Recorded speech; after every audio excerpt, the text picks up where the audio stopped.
Bonjour à toutes et à tous, c'est RK. Aujourd'hui, nous nous retrouvons dans la 83e partie du cours sur les espaces topologiques. Donc aujourd'hui, nous allons nous intéresser à l'espace de Lindelof, volet 3. Rentrons alors dans le vif du sujet. Donc soit ET, un espace topologique avec E non vide.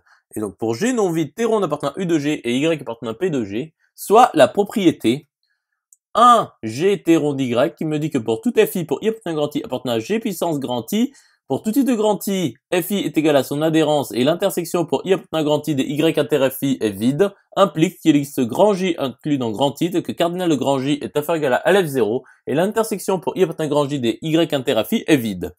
Donc démontrons que pour toute partie A de E, ligne ronde de ETA équivaut à 1 de ETA. Donc soit A une partie de E quelconque. Donc voyons l'implication directe. Donc ligne ronde de ETA est vérifiée. Donc soit FI pour I appartenant à grand I appartenant à E puissance grand I tel que pour tout I de grand I, FI est égal à son adhérence et l'intersection pour I appartenant à grand I des A inter FI est vide quelconque. Continuons la démonstration. Donc considérons E privé de A inter l'intersection pour I appartenant à grand I des FI qui est égal à E.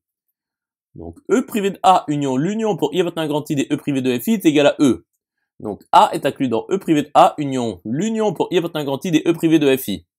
C'est-à-dire A inter A est inclus dans A inter E privé de A union l'union pour I appartenant à grand I des E privé de FI. C'est-à-dire A est inclus dans A inter l'union pour I appartenant à grand I des E privé de FI qui est inclus dans l'union pour I appartenant à grand I des E privé de FI. Or pour tout I de grand I, E privé de FI est parti à T. Et l'inde ronde de ETA est vérifiée. Donc il existe grand J inclus dans grand I tel que cardinal de grand J est inférieur égal à F0 et A est inclus dans l'union pour I appartenant à grand J des E privé de FI. Donc A inter A est inclus dans A inter l'union pour I appartenant à grand J des E privé de FI qui est inclus dans A. C'est-à-dire A est inclus dans l'union pour I appartenant à grand J des A privé de FI qui est inclus dans A. Continuons la démonstration. Donc A est égal à l'union pour I appartenant à grand J des A privé de FI. Donc A privé de A est égal à A privé de l'union pour I appartenant à grand J des A privé de FI. C'est-à-dire A inter E privé de l'union pour I appartenant à grand J des A privé de FI est égal à l'ensemble vide.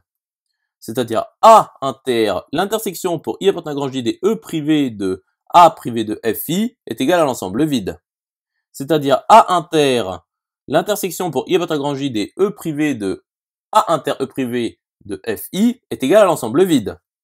C'est-à-dire A inter l'intersection pour I appartenant à grand J des E privé de A union E privé de FI est égal à l'ensemble vide. Poursuivons la démonstration.